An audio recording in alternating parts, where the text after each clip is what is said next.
Bonjour Laurent. Bonjour Ahmed, Arifa, amis téléspectateurs, bonjour. Bienvenue. Merci. La forme? Ça peut aller. Laurent Roland Tonekes, hier dimanche, c'était la fête de la Tabaski, mais pas que. Oui, c'est pas que la fête de la Tabaski. D'abord, c'est même si c'est après la fête, on dit bonne fête, puisque la fête peut continuer jusqu'au week-end prochain. Bonne fête à tous les musulmans du Bénin et du monde entier. Merci. Voilà. Merci. C'est drôle? Attendez, vous vous retrouvez parmi les musulmans ce C'est matin? drôle. Parce que Bon. j'ai évoqué la question la semaine dernière. Bon, merci est drôle. Mais oui, Oui. la fête est passée, donc... enfin, non, c'est Ok, d'accord. plus ou moins passé, donc c'est bon. Je suis musulman maintenant. L'année prochaine, j'espère que vous ferez l'effort de jeûner et en même temps de tuer le mouton. C'est ça. Cela ne dépend que de vous. En quoi est-ce que je suis responsable de votre foi? Aidez-nous à jeûner. Aidez-nous à acheter le mouton. Et le tour à jouer. Donc les musulmans leur achètent le mouton? Allez, plus Alors, sérieusement. c'est une parenthèse. Oui. Alors oui, donc bonne fête à tous les musulmans du monde entier, du Bénin en particulier.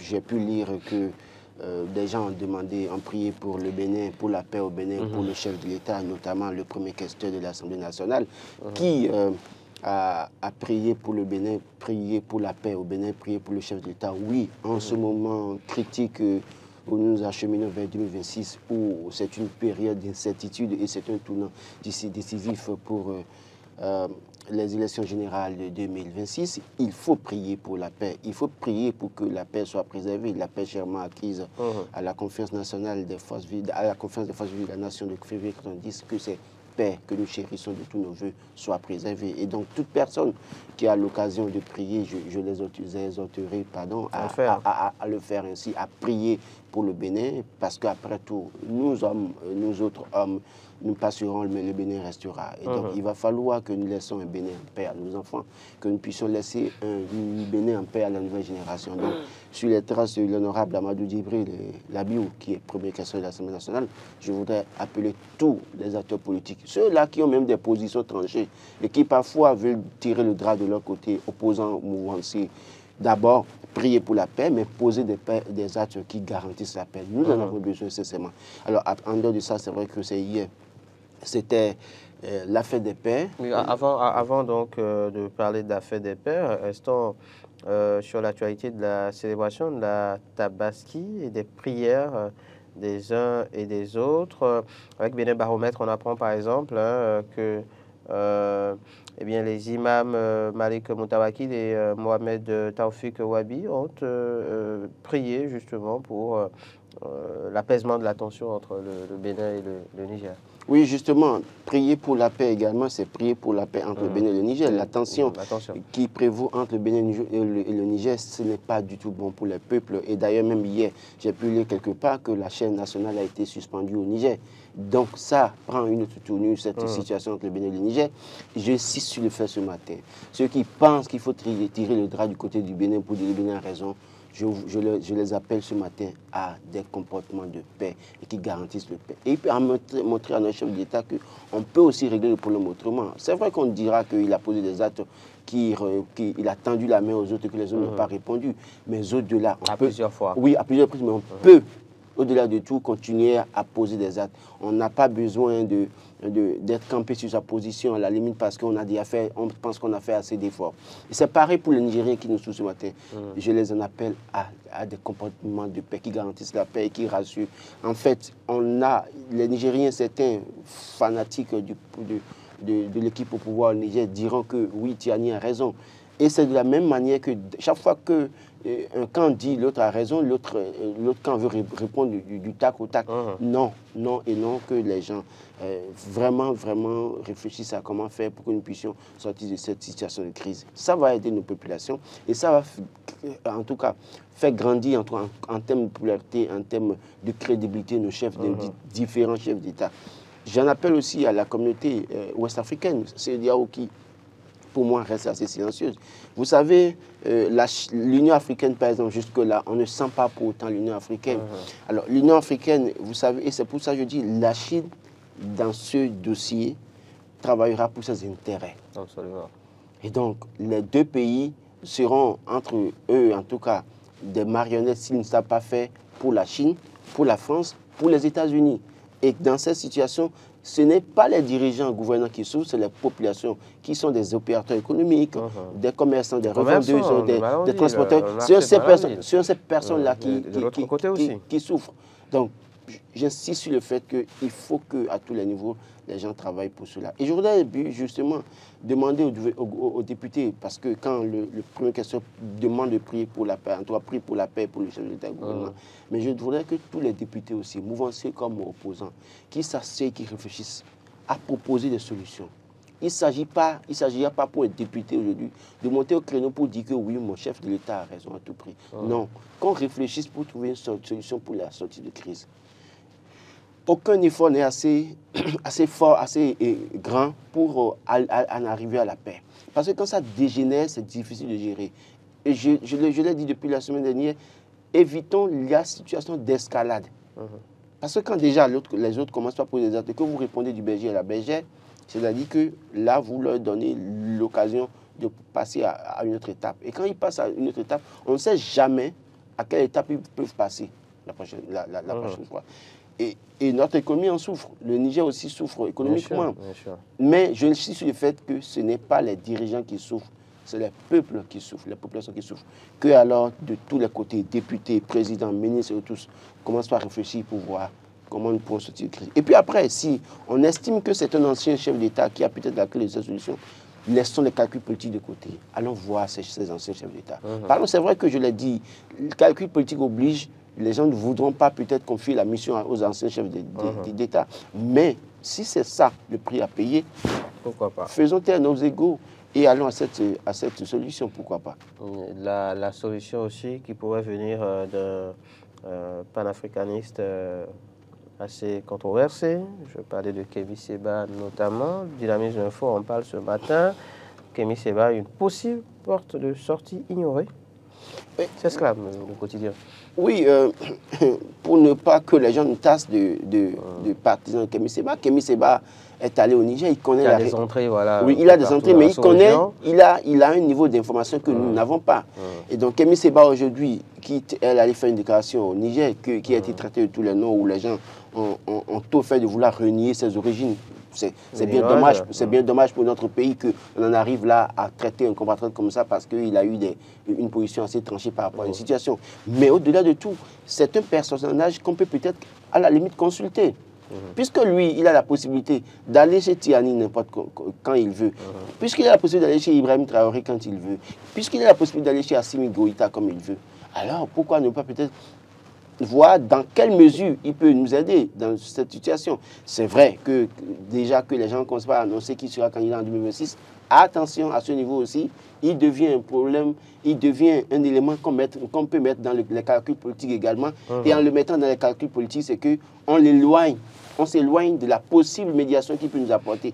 Et c'est l'un dans l'autre, ces situations-là qui font que peut-être la situation peut perdurer. Donc si Kémy Séba, et puis je le dis clairement, si Kémy Séba qui a des entrées assez faciles chez Tiani, Ibrahim Traoré, Assimi Goïta, Mamadou Doumbouya et autres, si lui, il estime qu'il peut régler la situation, il n'a même pas besoin d'attendre qu'on le sollicite parce que lui au moins il peut aller dans ces pays facilement. Alors qu'il joue son rôle, qu'il joue sa partition, s'il nous suit et aussi ses proches nous suivent, s'il a la possibilité de régler, qu'il règle et qu'on sache que c'est lui qui a réglé. Bon, maintenant, si les autres ne veulent pas lui confier la mission et qu'il le fait, le peuple avisera et comprendra que oui, au-delà de ce qu'on lui reprochait, il a montré de bons exemples. Allez, pendant ce temps, en tout cas, le Niger a fermé donc le robinet, fermé les vannes, comme l'écrit Dynamisme Info, d'exportation de son pétrole via le Bénin.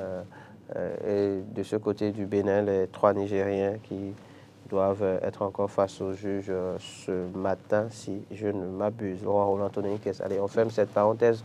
Oui, mais il faut qu'on parle des pères quand même.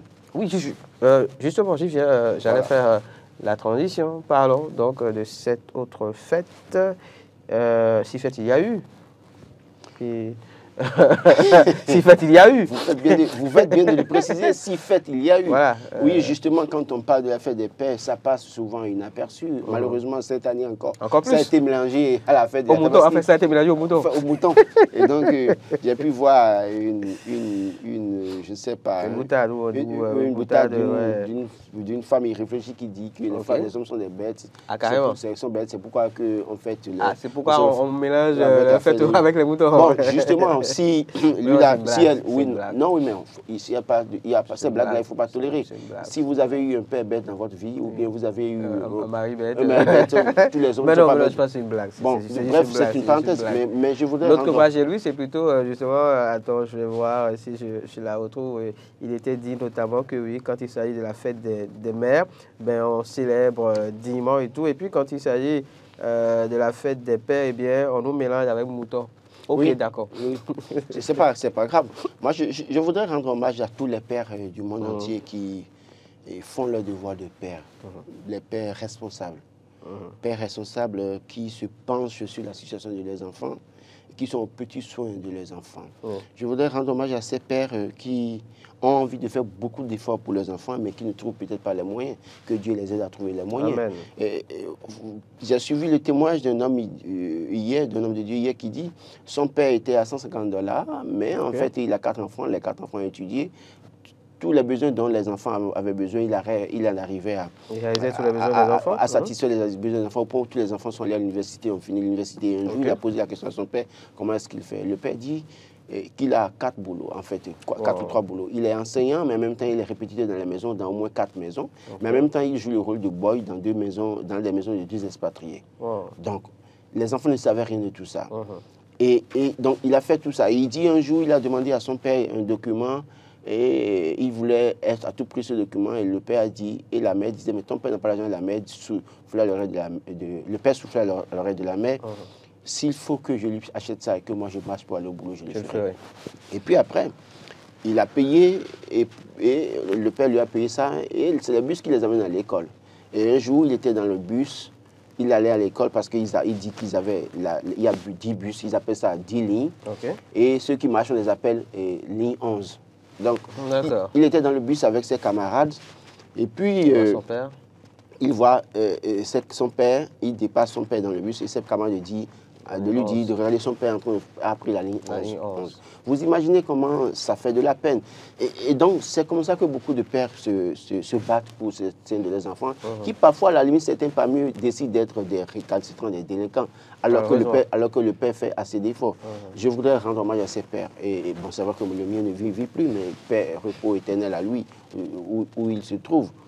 Donc, dire à ces pères, ces personnes-là, qui aujourd'hui, parfois ont une relation du jour au lendemain avec des femmes, enceintes et les femmes, et les abandonnent avec les enfants. Écoutez, ce n'est pas bien. Si vous n'êtes pas prêt de supporter une grossesse et que vous devez sortir avec une femme, allez vous protéger plutôt que de mettre en difficulté les enfants d'autres, les enfants des autres. Parce qu'un enfant que vous mettez au monde n'a pas demandé à naître. Et la dame que vous avez baratinée, que vous avez flattée, que vous avez enceinté ne mérite pas ça.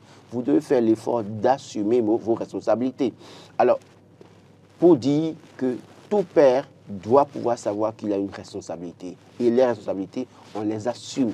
Ne pas les assumer, c'est fuir. Et le fait de ne pas le faire et d'attendre que... Après, il y a de ces personnes incongrues qui disent Vitio et Souana comme bio. Non, mais c'est une bêtise. C'est une bêtise. Il faut qu'on en arrête, qu'on arrête ça. Parce que tous les enfants que vous voyez, ceux qui deviennent parfois délinquants à la limite, écoutez, ils n'ont pas choisi d'être délinquants parfois, parce qu'il n'y a pas l'autorité du père. Dès lors que l'autorité du père n'est pas là, parce qu'à un moment donné, quand la maman parle et que le papa rentre, les enfants doivent se ranger. C'est ça. Pas que le papa joue le revenant à la maison ou le gendarme, le policier, non. Mais au moins, quand le papa rentre, à un moment donné, les enfants doivent se calmer. Et ça participe à l'éducation de l'enfant. Donc, à tous ces pères qui jouent ce rôle-là, je leur dis bravo ce matin, que Dieu les aide. Mais ceux-là qui n'ont pas encore pris conscience de l'enjeu et de leur responsabilité, que Dieu les inspire, qui se penchent sur la question de l'éducation de leurs enfants. C'est très important. Merci pour ce message et on finira peut-être par cette poésie à nous enseigner au primaire. Je ne sais pas si vous en rappelez. Pour mon père. J'ai récité ça au CE1. On peut la faire ensemble? Bon, écoutez, si vous voulez. Poésie pour mon père. Je me rappelle avec plus, la gestuelle, hein, je me rappelle plus de ça. avec la gestuelle qui l'accompagne. Bon, je me rappelle plus totalement de ça. Alors, bon, Mon j'ai le père, test. mais mon père à moi. J'ai le Toi test, qui me voilà. fais, Toi qui me fais bondir sur tes genoux comme un chamois. chamois. Voilà. Que pourrais-je te dire que tu ne sais déjà? Il fait si doux quand ton sourire éclaire tout sous notre toit. Je me sens fort, je me sens roi quand je marche à côté de toi. Maurice Carême. Voilà. Bon, en fait, j'ai plus ça en tête, comme avant. Bonne fête des pères à tous les pères. Responsables. Aux Ceux qui sont irresponsables, vous ne méritez pas ça. Dès que vous allez continuer pas à prendre vos responsabilités, l'année prochaine, je vais vous souhaiter ça. C'est de cela qu'il s'agit. Et bon, à savoir, la fête des pères se poursuit. Ça se poursuit. Bon, la Tabaski, c'est fini, mais la fête des pères se poursuit. Et que les femmes qui n'ont pas honoré leur mari hier, elles peuvent encore le faire hein, tout au long vous avez de cette encore semaine. Vous avez toute cette semaine pour le faire. Même 2 semaines. Même, au moins. Jusqu'à la fin, je décrète officiellement que la fête des pères se poursuit jusqu'à la fin du mois de juin. Voilà. Donc, faites le geste utile. Le minimum. Les papas se battent pour les femmes, pour la fête des mères.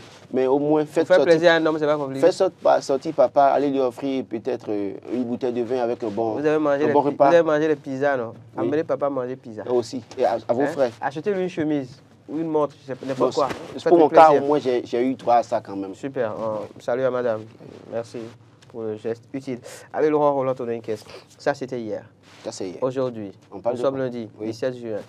Ils sont plus de, enfin, un peu moins de 80 000 à plancher pour le baccalauréat. Session unique de juin 2024. Bonne chance à tous les candidats au baccalauréat. On dit que c'est le premier diplôme universitaire, même si on n'a jamais mis pied à l'université. Donc, bonne chance à tous les candidats ce matin. Vivement que Dieu les inspire et que ceux qui méritent de réussir, réussissent. Ceux qui méritent d'apprendre une leçon pour ce premier test-là, qu'ils apprennent la leçon et que pour les années à venir, qu'ils se prennent au sérieux pour réussir. De toute façon, je ne veux pas être mauvais, mais tout le monde ne réussira pas. Ceux qui méritent de passer passeront. Maintenant, ceux qui méritent de passer et que peut-être c'est les interférences spirituelles qui vont faire qu'ils ne vont pas réussir, que Dieu les aide et les sorte de cette situation qui parfois constitue des obstacles et que Dieu les assiste, les protège et qu'ils méritent parce qu'il n'est pas, en fait, on voit souvent des gens meilleurs réussir, échouer au bac 2 fois, 3 fois, 4 fois, parfois même aller au bac 7 fois. Bon, ce n'est pas Albert Einstein qui me dira le contraire. Voilà, donc que Dieu aide ces personnes-là qui se retrouvent dans cette difficulté de spiritualité, que Dieu, le vrai Dieu, l'alpha et l'oméga, les assiste pour qu'ils réussissent. Mais ceux qui n'ont pas appris et qui n'en sont pas du tout conscients qu'ils n'ont pas appris et qu'ils ne méritent pas et qui continuent de s'amuser, qu'ils aillent apprendre la leçon et que l'année prochaine, qu'ils se prennent au sérieux. Bonne chance à tout le monde quand même de toute façon. Parce qu'on dit bonne chance à tout le monde. Même au dernier de la classe, on dit bonne chance. Bien sûr. Parce que le miracle est possible. Il faut un minimum de chance, même si, bon, comme je le dis souvent, on n'a pas le contrôle justement sur la chance, on n'a pas non plus le contrôle sur le talent. Ce sur quoi on a le contrôle, c'est le travail.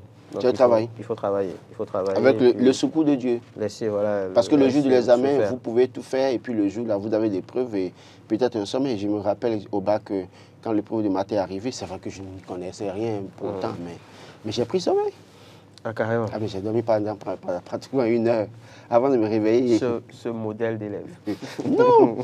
En fait, moi j'étais sûr que même si j'avais 0 en mathématiques, je réussirais.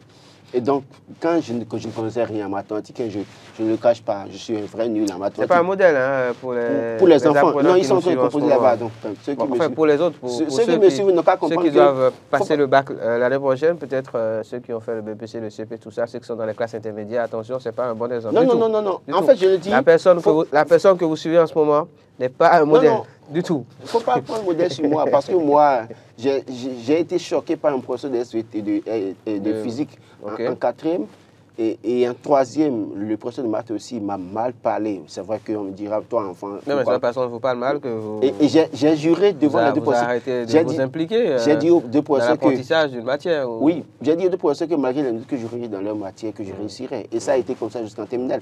Malheureusement, c'est un mauvais comportement. Donc, je dis, prenez toutes les matières au sérieux. Moi, j'ai eu la chance de réussir malgré que j'ai eu 2 en mathématiques. Mais par contre, des gens de ma promotion, dans mes classes que moi, ont eu 10 en mathématiques, ont Autant échoué, voilà. Donc, ce n'est pas un modèle.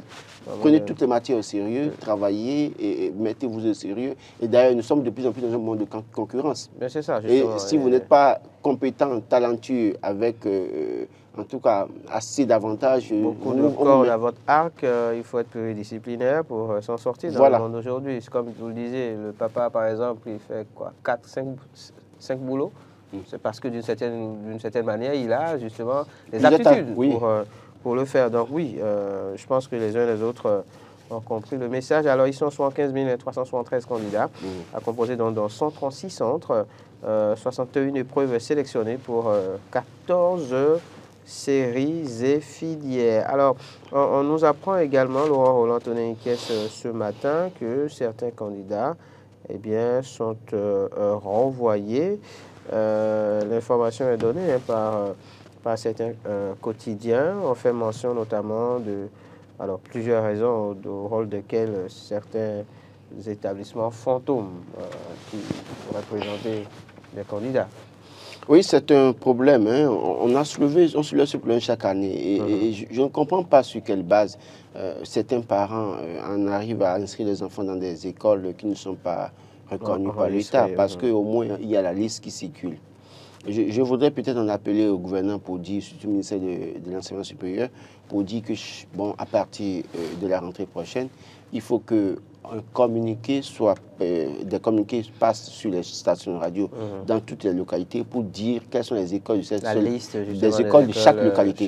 Quand je prends Abomey-Calavi, qu'on prenne par exemple Diaspora FM et Tado FM et qu'on passe un communiqué pour dire dans la commune d'Abomey-Calavi. Voici les établissements qui peuvent présenter des candidats. Voilà les établissements qui sont autorisés qui peuvent présenter des candidats, et notamment en citant par exemple, pourquoi pas, trouver un cadre de la direction départementale de l'enseignement supérieur, ce cadre passe sur les stations radio en disant dans tel quartier, dans tel arrondissement, voilà les établissements qui sont homologués par l'État. Ça va aider les parents. Parce qu'il y a des parents, par exemple, qui sont sous-informés. Hein. N'oubliez pas que beaucoup de personnes ne suivent plus la radio ni la télévision. Le problème, c'est être sur WhatsApp et qui suivent les informations sur WhatsApp. Donc, il y a cette situation qui fait que certains parents continuent de faire des erreurs. Si on peut trouver la formule de communiquer sur les stations de radio l'année prochaine pour apporter l'information aux parents, l'information de proximité, ça peut aider certains parents. Maintenant, malheureusement, ces enfants n'iront pas au bac. Moi, je pense que oui, c'est déjà trop tard. Sinon, j'aurais peut-être proposé à l'État de trouver la formule d'inscrire ces enfants, même puisque ce n'est pas la faute aux enfants. Hein. Bien sûr, bien sûr. Donc, on aurait pu trouver la formule, une formule assez spéciale, en tout cas un plan B pour ces enfants-là. Les enfants composent, mais on sanctionne les centres qui les ont présentés. C'est très important parce que les parents qui n'ont pas l'information, qui ont déboursé 100 000, 120 000, 150 000 dans une école pour son enfant. Et pour la scolarité, là, on parle seulement de la scolarité. Parce voilà, et les charges, les fournitures, tout cela. Et à la fin de l'année, que ces parents ne peuvent pas espérer que les enfants composent au baccalauréat, c'est un problème assez sérieux. Et puis, ça peut rendre malade beaucoup de personnes parce qu'il y en a qui sont endettés pour faire ça. Bien sûr. Donc, moi, je le dis, comme je le dis, c'est trop tard. Sinon, on aurait pu trouver un plan B pour ces enfants. C'est vrai. Premier jour de composition quand même. Est-ce que vous avez un souvenir attaché à ça, le baccalauréat? Premier jour de composition, pas pour autant de souvenirs. Seulement que je me rappelle de 2 personnes que je pourrais peut-être remercier, si vous permettez. Okay. Je parlerai de Mme Aguédé Chantal, qui est enseignante, qui a d'ailleurs, il y a quelques jours, célébré 40 ans de service dans l'enseignement. Et elle est à Gomé, là, le PV à Gomé, elle a fait déjà 40 ans de service. Et elle qui... 40 ans du tout, hein? Oui, elle a fait 40 ans de service dans l'enseignement. Elle est là, vous pouvez aller vérifier. Mme Aguédé Chantal. De toute façon, vous pouvez aller vérifier. D'accord. Oui, parce qu'elle a commencé très jeune. Très tôt, donc, voilà. Très jeune. Oui. Et donc, elle est là, vous pouvez aller vérifier, elle est à Gomé. Elle a demandé Mme Aguédé Chantal, elle est maîtresse, elle est directrice maintenant. Okay. Elle qui m'a donné de l'argent pendant les 3 jours de ma composition, et qui était au premier soin pour moi. Au CEP, c'est ça? Au bac. Au bac? Comme ma mère. Et puis, la deuxième personne, c'est Mme Jacqueline de Souza, qui est la mère de notre confrère Isdine Tijani. Quand bien même l'autre maman me donnait de l'argent pour les 3 jours, quand je viens au centre, c'est la maman de Dine qui m'a donné à manger tous les 3 jours pour le bac. Parce qu'il y avait pas. Chanceux depuis le début, parce que mes parents n'étaient pas là. Et donc, voilà, je me rappelle que la dernière semaine du bac, je n'avais pas de l'argent. J'avais que 1025 ou 1225, quelque chose dans ma poche. Parce que j'avais payé des liquides pour l'économie, donc je n'avais plus d'argent. Le jour du... Et voilà, je n'oublie pas, il y a une camarade qui m'a donné le stylo avec lequel j'ai composé. Oh. Et ce qui est bizarre... Le stylo qui écrit tout seul? Non, pardon. Non. Je n'avais pas encore acheté de bic jusqu'au dimanche. Okay. Et c'est elle qui m'a remis un bic, le dernier bic le dimanche soir, à Dionelli. Wow. Elle est encore là à Dionelli. Malheureusement, elle m'a donné son stylo, j'ai réussi à le composer. J'ai été admis, elle a échoué. Ça a été très mal pour moi de supporter ça parce qu'elle a fait beaucoup d'efforts. Elle m'a soutenu, mais bon, écoutez. Donc je pense à tout ça, 3 personnes. Le bic préparé qu'on lui avait peut-être offert. Non, pas ça. Je pense c'est bon, j'arrête mes Je la connais très assez croyante. Non, mais donc les souvenirs que j'ai pu avoir pour le premier jour du bac, c'est voilà les souvenirs que j'ai pu avoir. D'accord. Pour ces 3 personnes, 3 dames d'ailleurs. Voilà. En tout cas, on souhaite voilà, bonne composition à tous les candidats. On en reparlera. Et puis je précise dans l'actu décalé justement quelques conseils pour apprenants et parents pour faire face à cette période d'examen. Laurent Roland Tonenquiès, on retourne dans le week-end, puisque justement ce week-end, je pense qu'on en parlait, on a annoncé en plateau en fin de semaine passée, inauguration du premier marché urbain au Bénin pour le bonheur des femmes revendeuses. Le gouvernement tient parole, écrit le matinal. Oui, une belle initiative, une belle réalisation du gouvernement, ça il faut l'avouer, parce que quand on voit les images, quand on voit comment les femmes, on ne pouvait pas imaginer que les femmes pouvaient être aussi ordonnées, certaines femmes, pardon, excusez, pas toutes les femmes, que certaines femmes pouvaient être ordonnées à ranger les étalages comme ça dans les marchés. D'abord, c'est un marché moderne. Certaines femmes des marchés. Des marchés, voilà. Donc, il y a eu de l'ordre. Nous sommes lundi matin, faisons attention, on ne va pas commencer comme ça. Mais quand même, j'ai dit attention, pas toutes les femmes. Bien sûr, bien sûr. Voilà. Donc, oui, quand on regarde tel que c'est fait ce marché, avec l'entretien qui accompagne, tel que les étals sont disposés et tout ça, oui, c'est du beau. Je suis sûr que d'ici là, certains pays vont venir s'inspirer de ce modèle-là pour aller faire ça. Parce que le Bénin a toujours été pionnier dans les initiatives, et après les autres font. Et parfois, surtout avec ce régime de première fois, vous savez. Ah bon? Vous confirmez que c'est un régime de première fois? C'est la première fois qu'on réalise un marché voilà, de ce standing au Bénin. Vous le confirmez? Non, mais vous avez dit... Vous le confirmez? Vous avez dit régime de première fois. Dans certains domaines? Non, dans certains domaines. Ah, d'accord. Parce que merci de rectifier. Parce qu'on a bien vu des choses avant. Hein. Bon, mais ce gouvernement fait des efforts.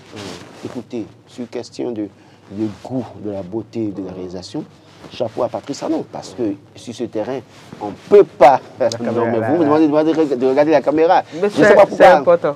Non, mais je ne le dis pas pour le beau de Patrice Talon. S'il fait mal, moi, Laurent Tonenquiès, je le dirai sans avoir peur.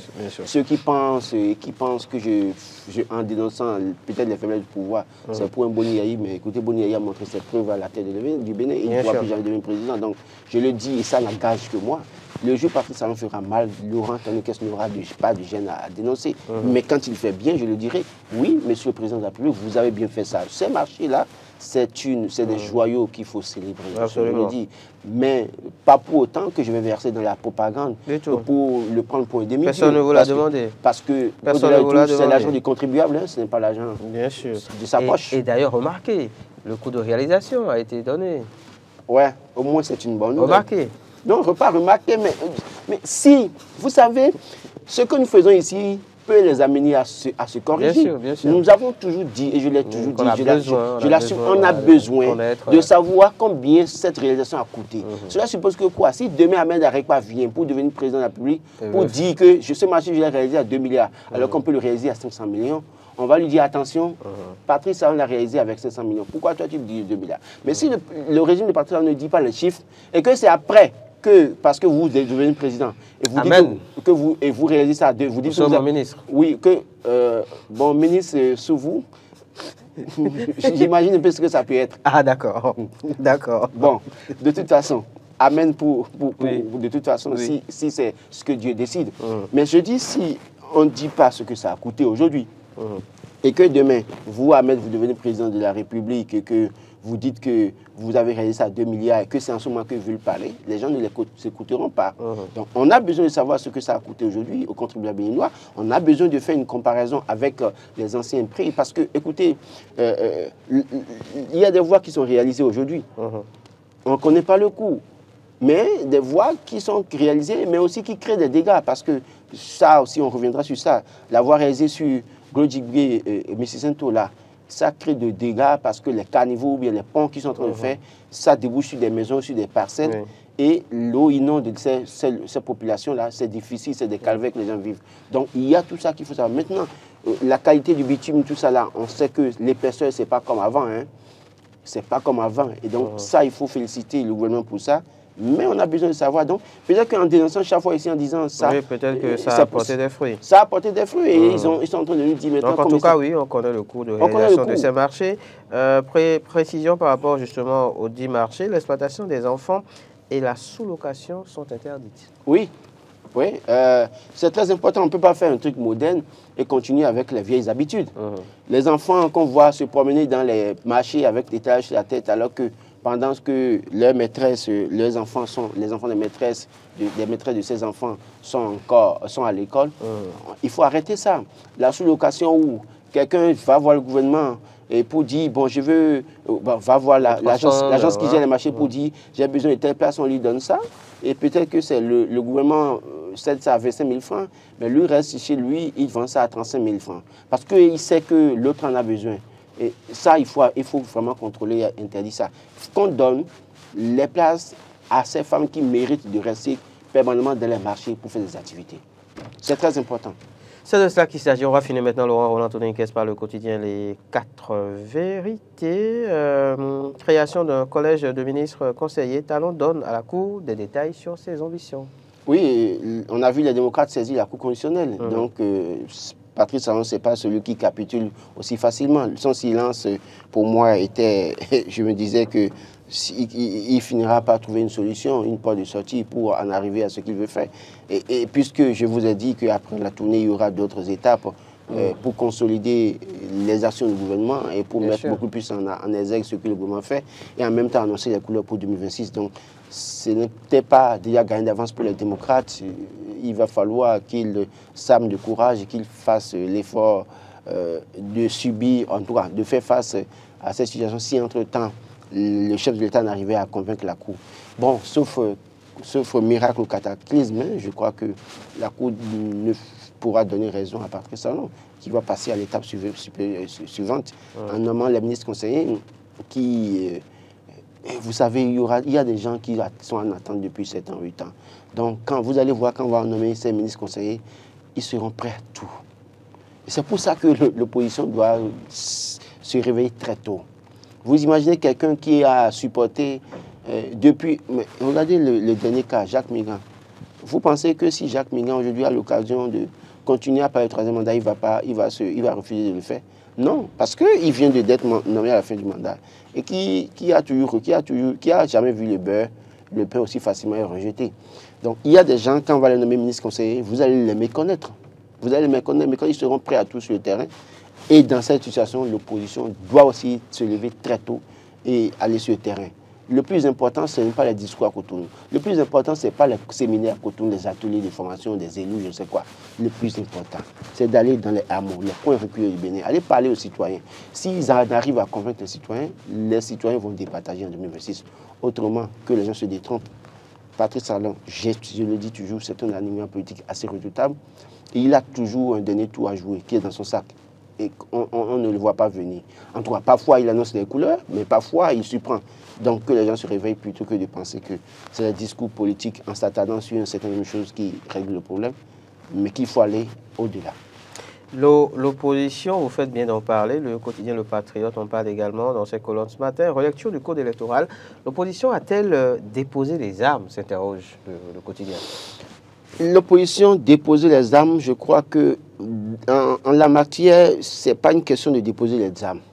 C'est de consolider le groupe de l'opposition. Parce que, malheureusement ou heureusement, c'est-à-dire que les démocrates ont 28 députés pour la présidentielle. Donc, il faut travailler à ce que tous les 28 députés soient vraiment solides, en tout cas inébranlables, pour qu'on espère, qu'ils espèrent avoir les parrainages des 28 députés de l'opposition. Sauf cataclysme, je pense que le code électoral permet de... Oui, mais c'est ce que je dis, si le groupe est disloqué, nous sommes sur un terrain politique. Et le mauvais vent peut venir de tous les côtés ou à tout moment, des gens décident... C'est vrai qu'il y a d'autres forces, justement. Écoutez, les mêmes que nous connaissons au sein de l'opposition, il y a d'autres. Non, n'oubliez pas que des gens ont refusé de soutenir les candidats de Boni en 2016, quand même ils étaient la mouvance présidentielle. Donc, le cataclysme, la situation au sein du parti peut être que le candidat qui sera choisi, le duo de candidat qui sera choisi par une certaine élite du parti peut ne pas être du goût de certains candidats et ça donne de certains députés, pardon. Et ça donnera libre cours, aux autres, à l'autre camp de rentrer dedans et de les fragiliser. Et donc du coup, on peut se retrouver dans la situation où ils n'ont pas de candidature à présenter. N'oubliez pas ça. Donc, de l'autre côté de la mouvance, il n'y a que les gens, qu'on ne veuille pas, ils auront toujours de Dieu de candidature. Donc, à ce niveau, je pense que le débat du code électoral, il doit pouvoir d'abord prendre acte, même s'il devait continuer à poser des actes et à espérer. Et je crois que dans les coulisses, beaucoup de choses se font, parce que même du côté de la mouvance, je ne serais pas surpris que prochainement, certains quittent les blocs, les groupes parlementaires de la mouvance pour aller créer le groupe des non-inscrits, parce que eux, estimant qu'ils sont de l'autre côté, Olivier Bokor et consorts, vont quitter le groupe parlementaire et aller créer le groupe des non-inscrits, même s'ils sont sous une menace. Et peut-être ça va donner une force à l'opposition, aux députés de l'opposition. Ils pourront maintenant demander la relecture du code électoral. Mais tout ça, c'est des prévisions. Tout le monde sait que ce n'est pas aussi facile que ça arrive. Patrice en est capable d'appeler chacun d'eux, de discuter avec chacun d'eux et empêcher cette sortie de situation. Bon, ce serait, en tout cas, le peuple est là pour constater. Et cette question pour finir, mais vraiment finir cette fois, Bénin, après sa liquidation, Laurent Roland Tonnerikes, qui va enfin racheter la Sobemap. Restez en position de ne répondez pas à la question. Je vais acheter. Ne répondez pas. Non, mais j'ai de l'argent pour acheter.